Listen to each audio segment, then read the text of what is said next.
Buenos días, doctora. Buenos días, compañeros. El día de hoy les vamos a dar una explicación general de la semiología psiquiátrica y de cómo se debe realizar el examen mental a un paciente. Entonces, vamos a partir de que la semiología es la ciencia de interpretación de los signos. En la medicina es un instrumento básico para poder llegar a formular y confirmar diagnósticos. La psiquiatría no es una excepción. Las funciones mentales pueden recordarse con las siguientes siglas: compasiva, en la cual vamos a tener la conciencia, la orientación, la memoria, el pensamiento, la atención, la sensopercepción, la inteligencia, la voluntad, afectividad y juicio. Entonces eso nos va a ayudar a poder tener lo que es un examen más correcto. Ser la capacidad del individuo de darse cuenta, percatarse de sí mismo y del entorno que lo, en la cual vamos a tener que algunas alteraciones cuantitativas, las cuales van desde el estado de hiperalerta hasta el coma con sus diferentes grados. En cuanto a la somnolencia, vamos a ver que es la disminución de la conciencia asociada al deseo de dormir.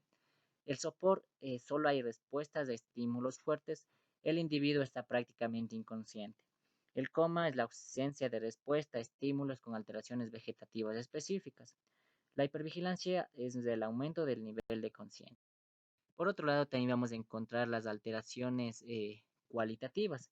Aquí vamos a encontrar la obnubilación, la cual es el nivel de conciencia somnoliento con alteraciones de la percepción, pensamiento enlentecido, confuso y dificultades para la atención y la concentración.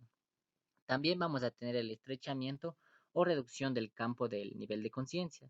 El estupor, que es la desconexión parcial del medio con disminución importante de la reactividad del entorno. También vamos a hablar acerca de las alteraciones de la conciencia del yo corporal. Aquí vamos a encontrar la anosognosia, la cual es la ausencia de conciencia de la situación de la enfermedad. Luego vamos a tener la somatognosia, la cual es la ausencia de conciencia de un segmento corporal. También vamos a hablar acerca del miembro fantasma. También se ha visto que se pueden encontrar alteraciones de la conciencia del mundo circulante, en cual aquí vamos a encontrar la autoscopía, la percepción propia del cuerpo desde fuera de uno mismo, y la despersonalización, la cual es la sensación de vivirse a uno mismo como extraño. De la atención y la concentración, vamos a encontrar a la hipoprosexia, la aproxexia, la pseudoproxexia y la hiperproxexia. En cuanto a la hipoproxexia, vamos a encontrar que es la disminución de la atención, típica de cuadros depresivos. La forma más grave de falta total de atención se denomina proxexia. Se da en cuadros graves psiquiátricos. La pseudoaproxexia, que es un aparente déficit de atención, y la hiperproxexia, que es el aumento de la capacidad de atención, y se da en cuadros paranoides y en la ansiedad. Luego vamos a tener las alteraciones de la orientación. Aquí vamos a ver, la orientación es la capacidad de situarse en el tiempo, en el espacio y con respecto a uno mismo. En cuanto a la desorientación temporal, es frecuente y a veces no tiene significado. Las alteraciones patológicas presentan imprecisiones que oscilan de 10 a años. La desorientación espacial es de mayor gravedad que la temporal porque implica más áreas afectadas. La desorientación respecto a la persona se presenta en cuadros disociativos, en demencias, en alteraciones amnésicas y en los cuadros de delirio. En cuanto a las alteraciones de la memoria, encontrar que la memoria es la capacidad de adquirir y retener y utilizar posteriormente los conocimientos. Aquí vamos a encontrar la anterógrada, que es la pérdida de memoria que aparece después de la causa que la produce. La retrógrada vamos a ver que es la pérdida de memoria de hechos acaecidos antes de la causa que provoca la amnesia. La amnesia lacunar es aquella que produce una pérdida de memoria limitada a un tiempo concreto, y la amnesia afectiva, que es aquella que está en relación con factores emocionales. También vamos a hablar acerca de la hipernercias, que son aumento de la capacidad de retener, codificar y evocar, como ocurre en ciertos estados ansiosos, obsesivos y en situaciones de amenaza de la vida y en estados maníacos. Las paramnesias también van a ser falsos recuerdos, confabulaciones con las que se rellenan vacíos, como el síndrome de Korsakov o las paramnesias del reconocimiento, o los fenómenos del déjà vu o del jamais vu. También hablar acerca de las alteraciones del lenguaje. Aquí son alteraciones que pueden ser de tono, la velocidad, la presión y la repetición. Repetición. Entonces aquí vamos a hablar acerca de las alteraciones formales. La disartria, que es las alteraciones de la articulación de las palabras, la fascia sensitiva y motora, la tartamudez, que es la alteración de la pronunciación, la ecolalia, que es la repetición automática de palabras o frases que acaba de oír, los neologismos, que son palabras inventadas o existentes a las que les da un nuevo significado, la verborrea, que es una ausencia de lenguaje. También vamos a hablar acerca de la inconsciencia. Aquí es la pérdida de la lógica de las asociaciones y de la organización sintáctica. También están las alteraciones de la percepción. La percepción normal exige que el pueda captar sensorialmente y que los datos se organicen de forma comprensible y significada. La intensidad de la percepción puede estar aumentada, la cual se va a denominar hiperestesia en ciertos trastornos psiquiátricos, como el estado maníaco, en cuadros de amnesia, de abstinencia o en enfermedades neurológicas como la epilepsia, y va a encontrarse disminuidas, lo cual se va a denominar hipoestesia, como sucede en los cuadros depresivos. Ya, cuando la percepción está alterada, la persona debe tener ilusiones o alucinaciones. Las ilusiones son distorsiones de lo percibido, condicionadas por un estado emocional intenso, como el miedo, o por un estado anómalo de conciencia, como sucede en los delirios. Puede ser ilusiones visuales, auditivas, táctiles o gustativas. En cambio, las alucinaciones van a ser percepciones sin objeto, experimentadas como algo real, no imaginario ni dependiente de la voluntad del sujeto.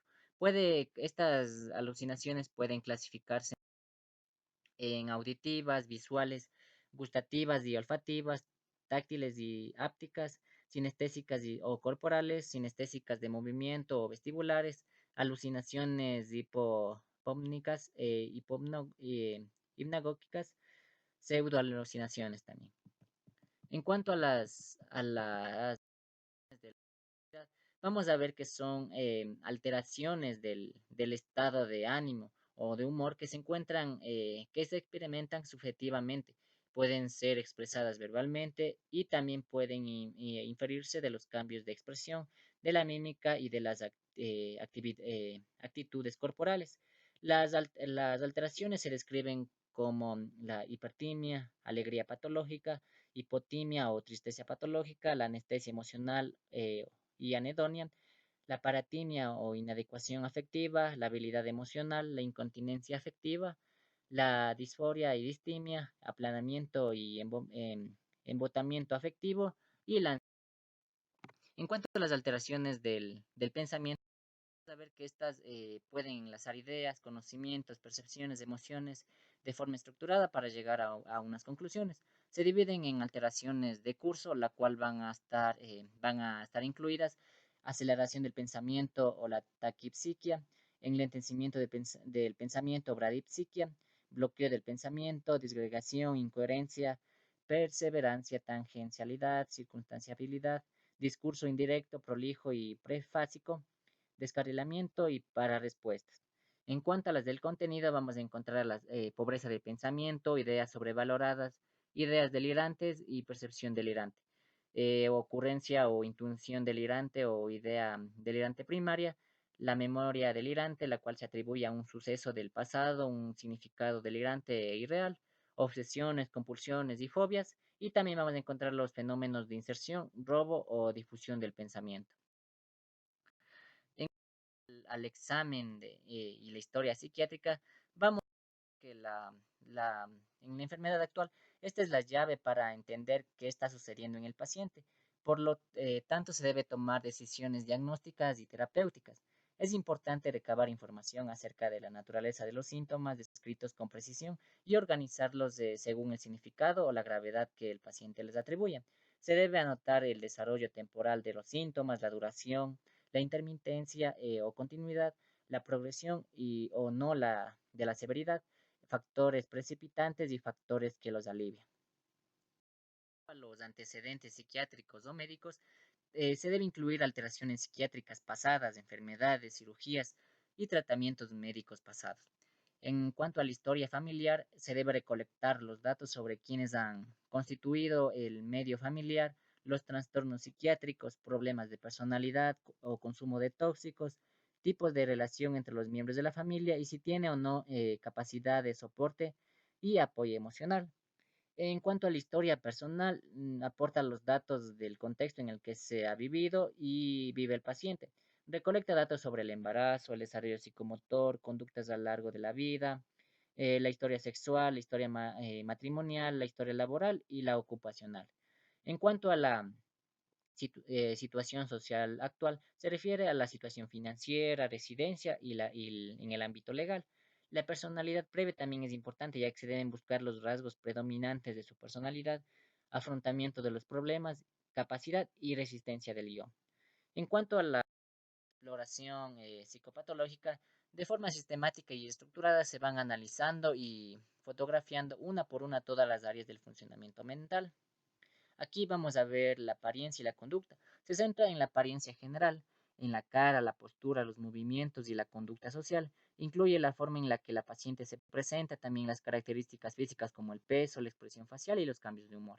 En cuanto a la conciencia y la orientación, vamos a ver que se evalúa preguntando acerca del día, el mes del año en el que nos encontramos, el nombre del paciente y la fecha de nacimiento.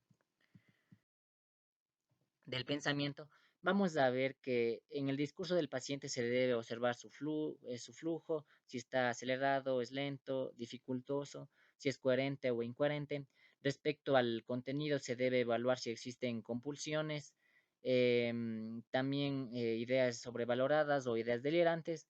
En cuanto a las alteraciones de la percepción, vamos a ver que para explorar ilusiones o alucinaciones, se pregunta si ha visto algo extraño o horas de menor luz, así como los momentos de dormirse o de despertar. Y en cuanto a la inteligencia y la abstracción o al juicio, vamos, es muy importante ya que se evalúa por el nivel académico obtenido, la capacidad de abstracción se mide pidiendo que explique el significado de refranes, la capacidad de juicio se puede extraer del conjunto de decisiones y actitudes del paciente.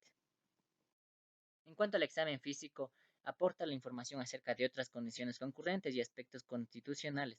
Frecuentemente se presenta comorbilidades médicas o psiquiátricas. Formulación y el plan de tratamiento y pronóstico es en resumen conciso o significativo del caso. A esto sigue una revisión de factores causales, discusión de opciones terapéuticas y un pronóstico.